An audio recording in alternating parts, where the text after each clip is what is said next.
So we saw the news running in the social media that Nigerians are condemning the installation of a wanted terrorist, Alero.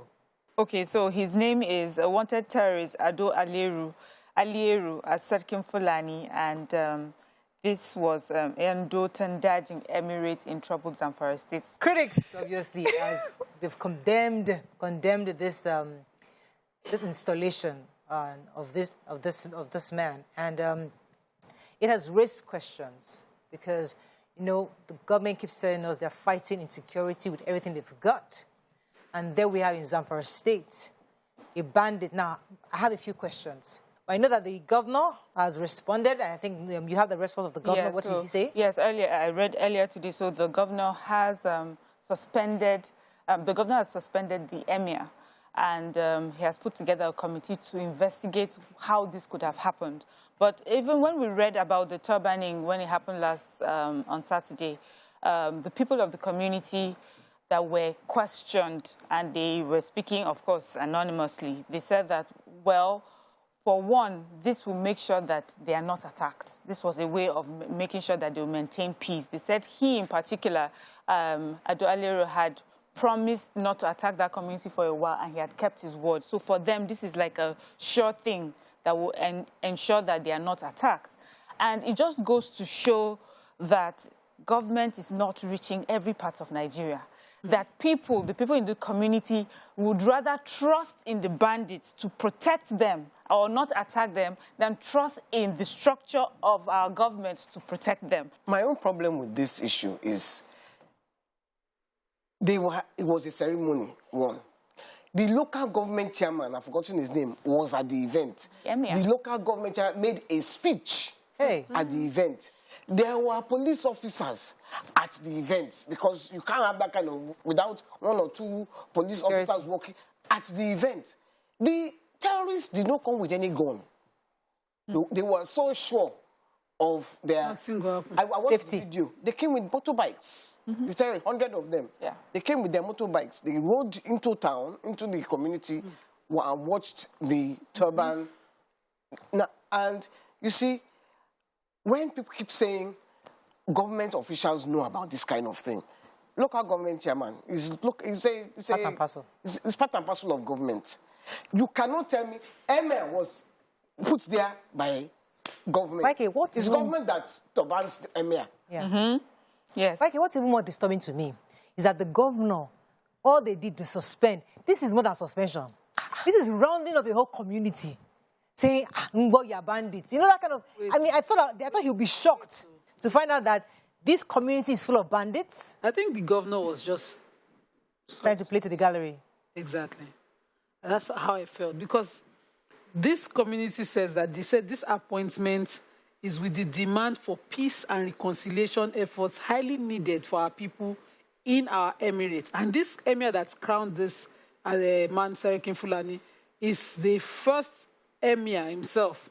Says the new Fulani, there's a place where he wrote it, said the bandits leader was turbaned on Saturday by Aliyu Marafa, the first Emir of Yandoto. That means that community itself just gained its own first traditional and first community recognition from government. And if you leave a community to themselves, my fear when I read the story yesterday online was, did they do it under duress? Of course they did. We know that communities have continually, even in Benue State, that they have to pay 2 double taxes. They pay government own, and then they pay bandits own. And these bandits work freely during daytime to go and collect it. Failure to pay is failure to protect. They will send out these notices. So this intelligence, the fact that the bandits can come in and collect, and government will say, we've not gotten a tip-off. We have not ready to know. The DSS have not found out. The people have not informed us. People have not. All the big grammar we used to hear is that for me is the intelligence in that what that intelligence exposes, the willingness of government to do. You know why they said that they came in motorbikes without guns? Because they know nothing will happen. They say the devil you know is better than the angel you don't know. So this is the devil that we know, and if we pay them taxes, if we turban them as emirs, at least our lives and our children and our wives' lives will be kept safe. That's what has happened. the guy is responsible for killing their families. Oh, yes. Their family members. He has widowed a lot of women in that community. They are still... Did you see them outside? Did you see the video? I didn't see the video. I saw the video. It's fear. They were all there. Fear. These people rode in. The Emir was there turbaning the man. They never born a man, not turban. You will roll the thing. They will be... He roll him. Only eye language. He roll him. He turban him. So when you suspend the Emir, why don't you... It was frightening to watch. It was because if it has come to that,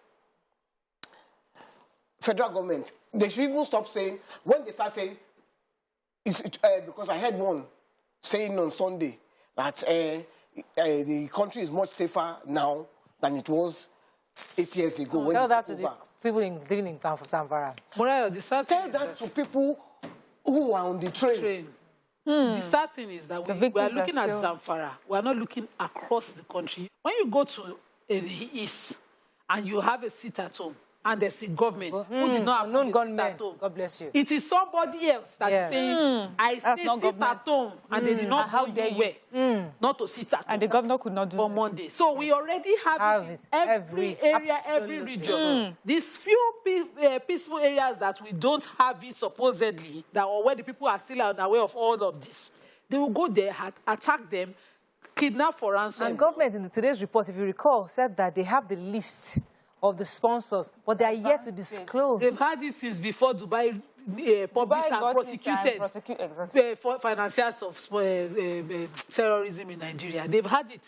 They've been saying that they will soon name names, and they will soon Lashiwa. That's why I don't bother reading such headlines anymore. With they were saying that he has widowed some people. Was he convicted by law? Do we know for a fact? Or is it still just like the community gist that, this man that's killed Lagbaja? Portable, yeah. They take responsibility for the disasters they cause now. When they go in to terrorize, they put their names to it, and then we know them, but we will not go and pick them. That's why they are feared. Their names go ahead of them. Exactly.